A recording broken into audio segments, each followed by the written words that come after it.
Hello everyone, thanks for stopping by. We are going to be unbagging In the Trenches. This is base set number 1, the Devil Dogs. In the Trenches is a World War I system if you haven't heard of it, and I'm going to double check when we open it, but I believe this is platoon level. So I'm actually kind of excited about that because I've seen quite a few World War I games that were much higher kind of on an operational level.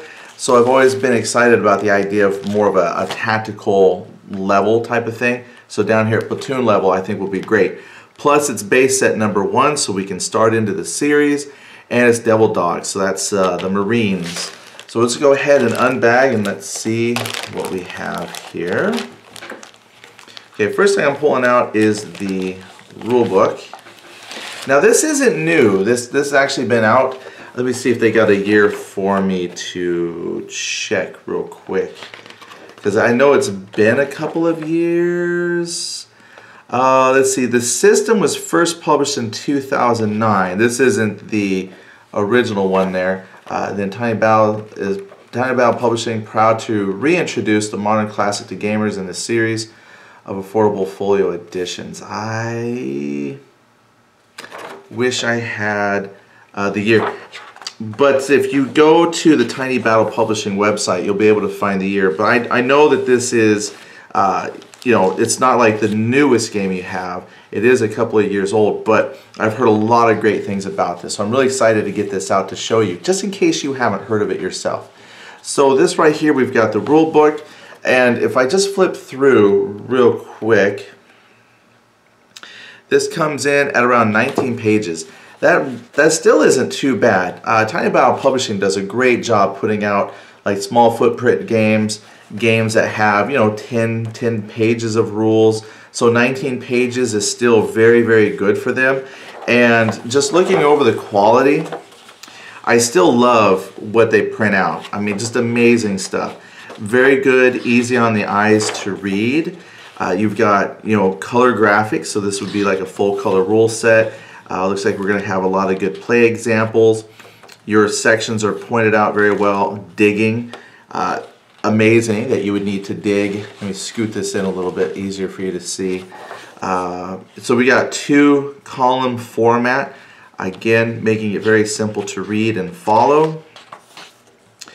And again, I still see example. Oh look, we got some armor, artillery. So it looks like you got these nice little silhouettes on the vehicle counters and artillery, and then you have NATO, looks like for infantry. So that's very cool. So we're going to see some tanks in here.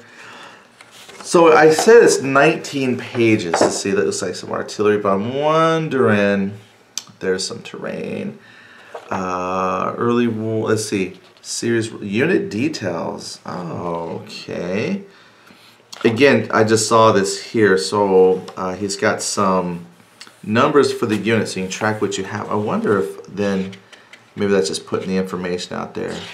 I was looking to see if you had specific scenarios. That must come later. So, table of formations and units. So if there's scenarios, they're not in here, so this is all rules. So that's still not too shabby.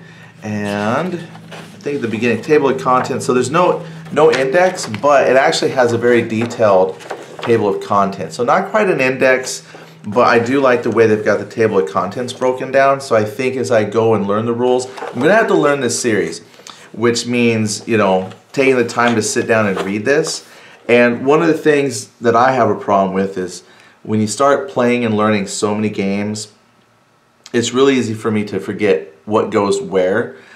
So at least with a nice breakdown of a table of contents, I'll make it so much easier to find things as I have to, you know, and I know it's going to happen. I'm going to have to look something up just to make sure I'm playing it correctly. So a nice detailed table of contents is great. All right, next I have here is, ooh, I was going to say the map, but this is nice. Tiny Battle, we sometimes get 1 map, but this is going to be 2. Oh, actually it's, okay, well, now that I laid them out. So it looks like we get 2, oh, double-sided. All right, actually this is actually really, really nice. Well, this is not like the 11 by 17 fold-out map that we usually get with Tiny Battle. So this looks like an 8.5 by 11 sheet, which is great because then it's double-sided. This is actually nice for me. I like having a smaller footprint game, and this fits really great. I enjoy my games where I just unfold like these huge maps, but sometimes it's nice just to lay out a map that I can fit just about anywhere and play. So the fact that I'm going to get 3, it looks like. So this one is, got Hill 142 on there. If I picked it up and look at it, I'm looking to see those probably woods. Wooded area, and maybe, I was just trying to see if I could tell what kind of detail it is. Pockmark, so very shell-shocked area. So maybe that's, looks like, I think that's lots of maybe shrubbery and whatnot. Maybe a no man's land kind of a thing. And then a lot of mortar craters and things like that. I don't know if you can see the detail very well. All right, so this is one double-sided map, and then this one here is single-sided. So this is actually three different maps. And I'm sure some of the scenarios you can play, you know, a couple scenarios per map. So that's great. And then they're varied too. So I like the fact that the terrain options you get are quite different. So there's your woods, maybe like a field of some sort, some open land, and a city. And a way. Oh, I almost thought that this, like these were like a time-lapsed, because for just a minute I noticed the houses down here, houses down here, so I almost thought, oh, I wonder if you do some fighting here and then this is what it looks like later, but they don't quite match up exactly. Alright, so you got 3 maps. Nice. Then let's see what else we have here. Lots of paper. That's good. I like to have stuff here. This is bent up a little bit. This is, you know, I didn't show you when I first pulled this out. My post, I love the Postal Service. I wouldn't get things if we didn't have a Postal Service. But I'm actually very impressed by the ingenuity with which it takes the postal delivery person to bend, fold, and shove these games into my not quite large enough mailbox. And so sadly, once in a while I come away with something that gets a little dent, and they're usually kind of all curled, and I know that that's just annoys me to see. But here, this is, I think these right here are the scenarios. Okay, so we get cardstock. One side looks like the scenarios. So Kaiser's last spring offensive rolled to a halt on June 3rd, 1918 near Chateau Thierry. I don't speak French, sorry. When 461st Imperial German Infantry Regiment, which was about 1,169 men, tangled with the 5th U.S. Marine Regiment at a so far unscarred place called Belleau Wood. Belleau Wood. And then, so here's your setup. So we have approximately, I think there's one, victory conditions, three operations in this first game. Then the other side are your combat charts. And great, everything fits on one page.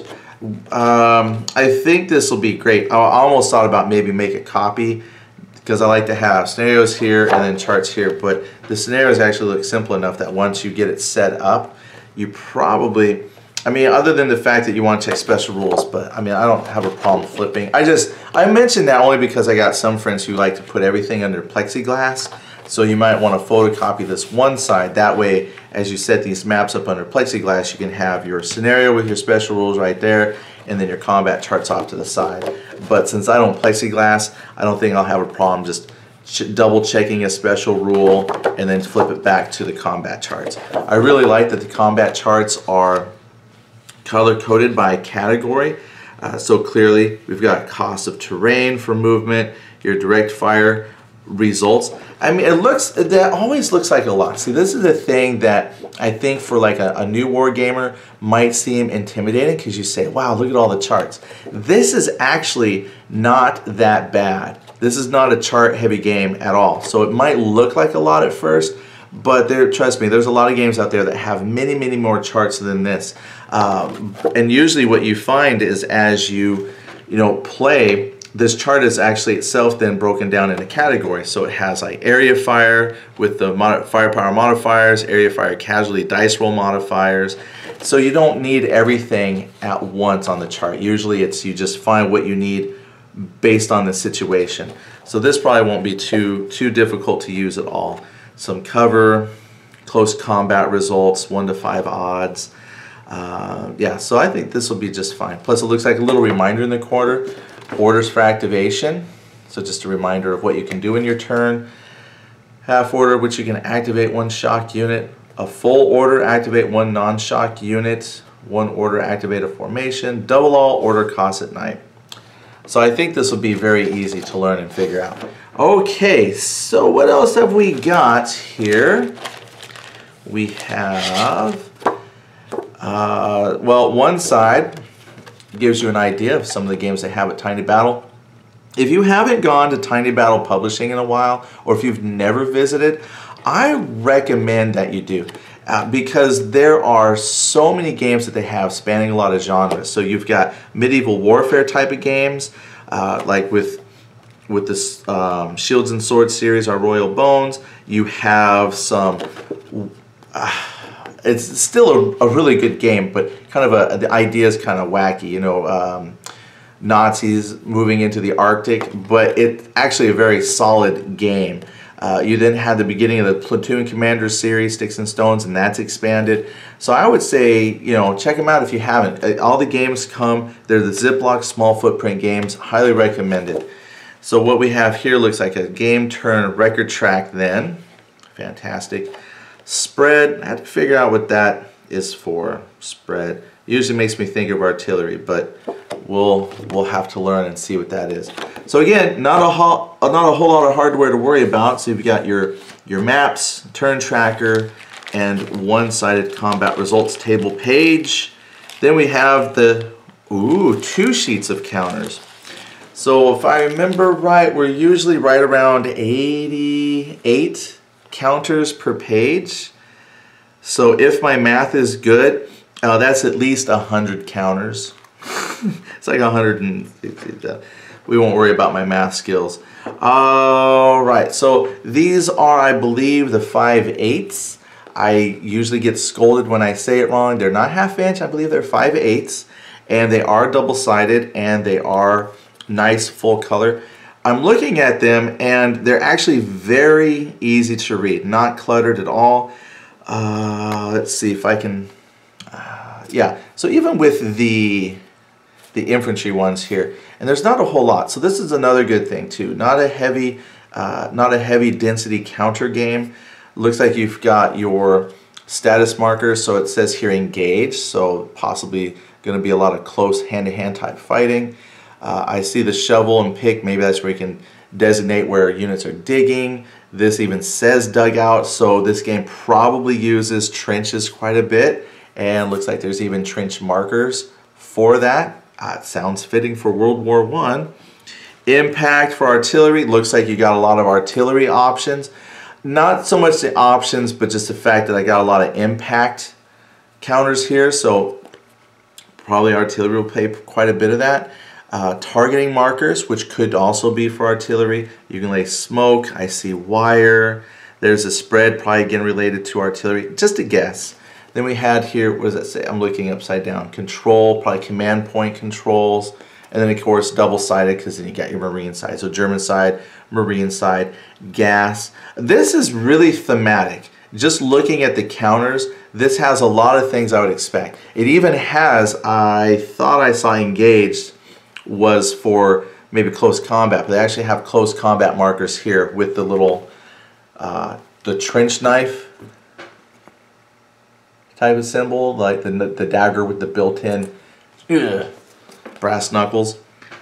So I'm just looking at this, it's very thematic. It has a lot of elements I would expect. Digging, trenches, dirt, close hand-to-hand fighting, lots of artillery, gas, wire, smoke.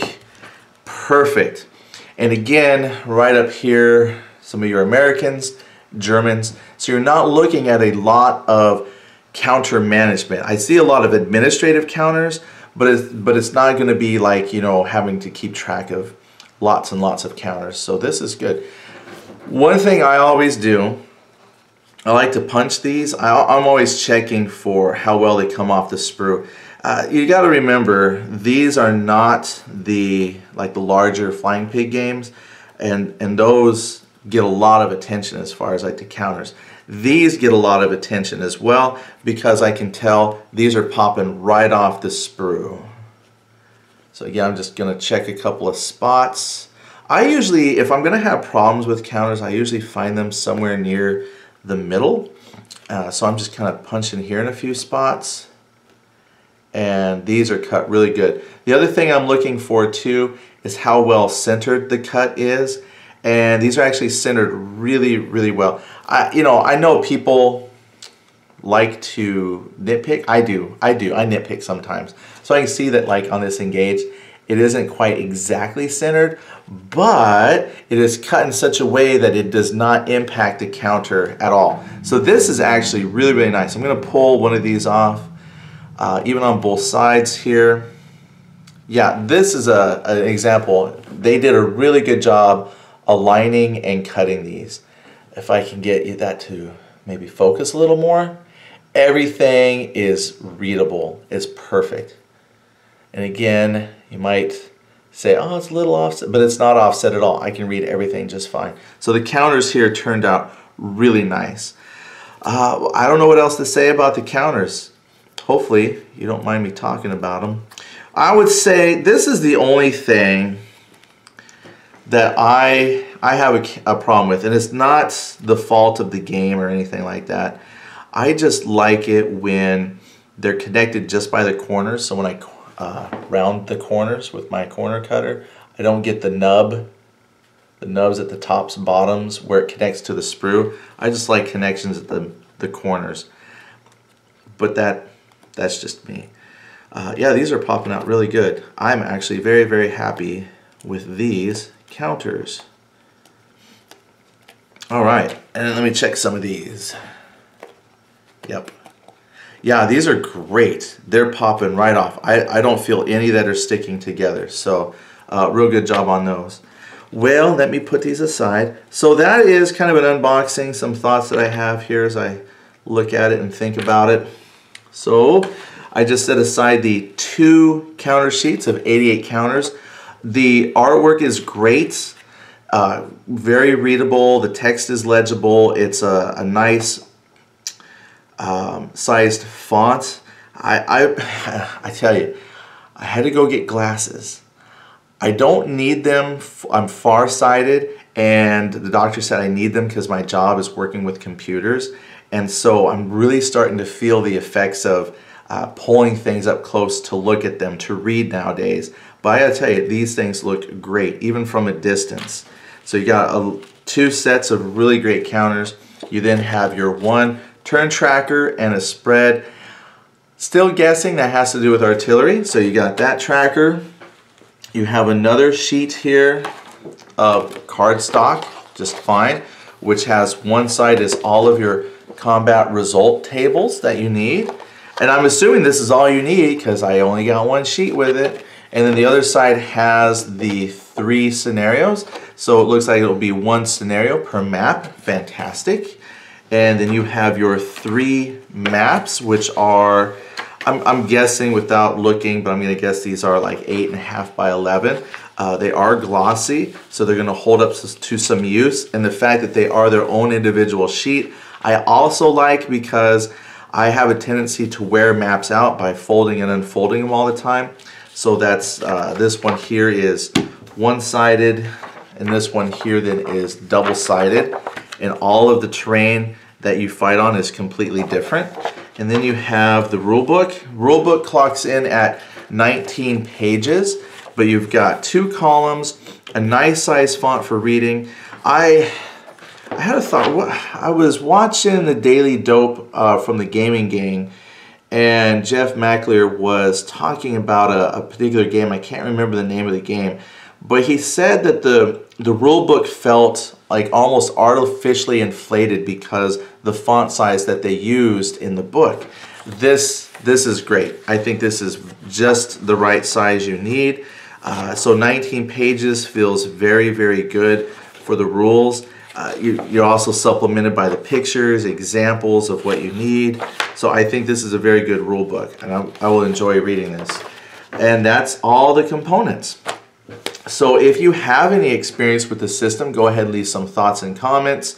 I did get a couple other games, so I will be sharing that out over the next couple of days, but I thought I would just come say hello and show you In the Trenches base set number 1, Devil Dogs from Tiny Battle Publishing. Thanks for dropping by. Talk to you later.